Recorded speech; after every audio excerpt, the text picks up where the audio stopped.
화목제사 제물을 바치는 사람이 소를 잡아서 바칠 때에는 누구든지 수컷이거나 암컷이거나 흠이 없는 것을 골라서 주 앞에 바쳐야 한다. 제물을 가져온 사람은 자기가 바칠 제물의 머리 위에 손을 얹은 다음에 회막 어귀에서 그 제물을 잡아야 한다. 그러면 아론의 혈통을 이어받은 제사장들이 그 피를 제단 둘레에 뿌릴 것이다. 제물을 가져온 사람은 화목제물 가운데서 내장 전체를 덮고 있는 기름기와 내장 각 부분에 붙어있는 모든 기름기와 두 콩팥과 거기에 덮여있는 허리깨의 기름기와 콩팥을 떼어낼 때에 함께 떼어낸 간을 덮고 있는 껍질을 나 주에게 살라 바치는 제물로 가져와야 한다. 그러면 아론의 아들들이 그것들을 제단에서 불타는 장작 위에 올려놓은 번제물 위에다 놓고 불사를 것이다.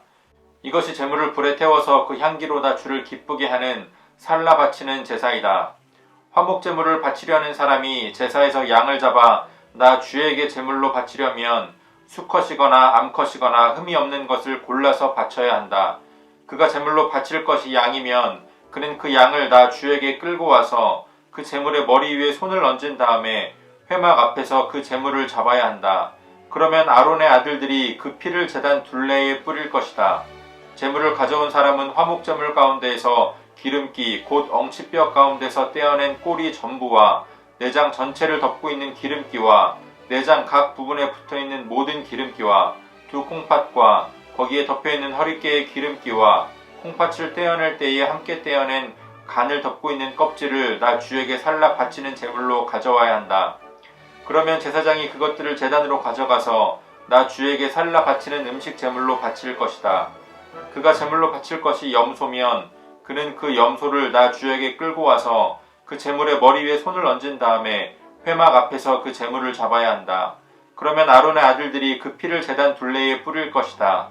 제물을 가져온 사람은 제물 가운데에서 내장 전체를 덮고 있는 기름기와 내장 각 부분에 붙어있는 모든 기름기와 두 콩팥과 거기에 덮여있는 허리깨의 기름기와 콩팥을 떼어낼 때에 함께 떼어낸 간을 덮고 있는 껍질을 나 주에게 살라 바치는 제물로 가져와야 한다.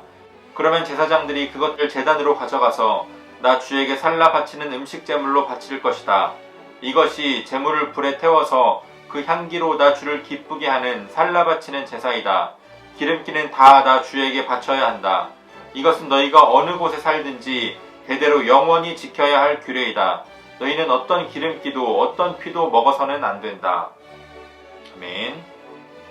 3월 3일 목요일 오늘의 매일 성경 본문 말씀은 레위기 3장 1절로 17절까지의 말씀입니다.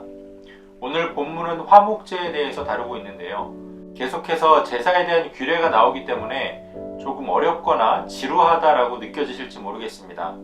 왜냐하면 상당 부분 많은 내용들이 겹치는 부분이고 또 비슷한 부분들이 많기 때문에 더욱 그렇습니다.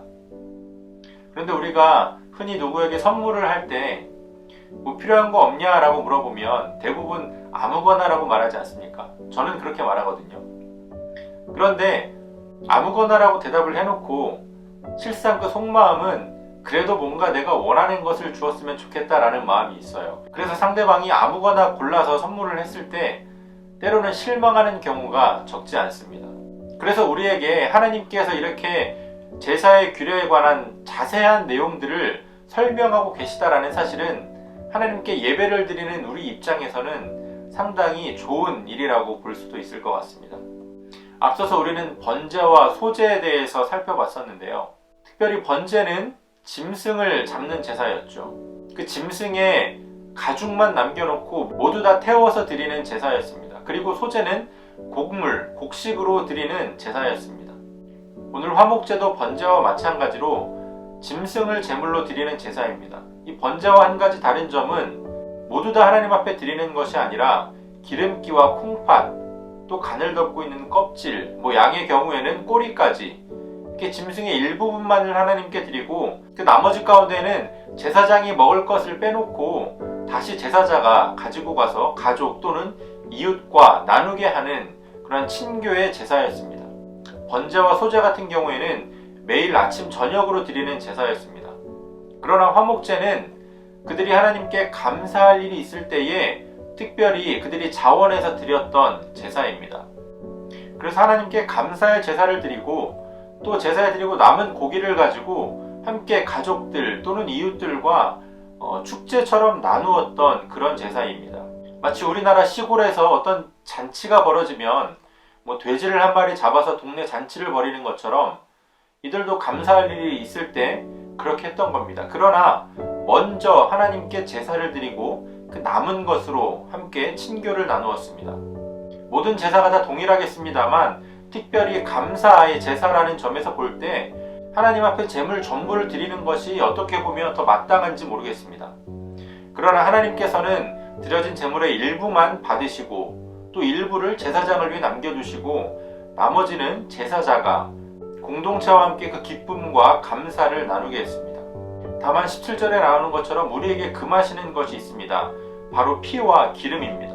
하나님 앞에 감사로 마치 축제처럼 드려지는 제사였지만 그럼에도 불구하고 여전히 하나님께 드리는 제사였기 때문에 순종과 절제가 필요했다라는 겁니다.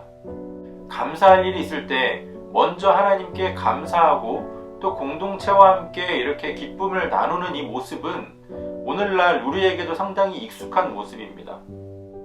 비록 코로나로 인해서 햇수로 3년째 교회에서 식사 교제를 나누지는 못하지만 우리 교회에서도 감사할 일이 있을 때 하나님께 감사하고 또 떡과 음식을 함께 나누기도 했었습니다.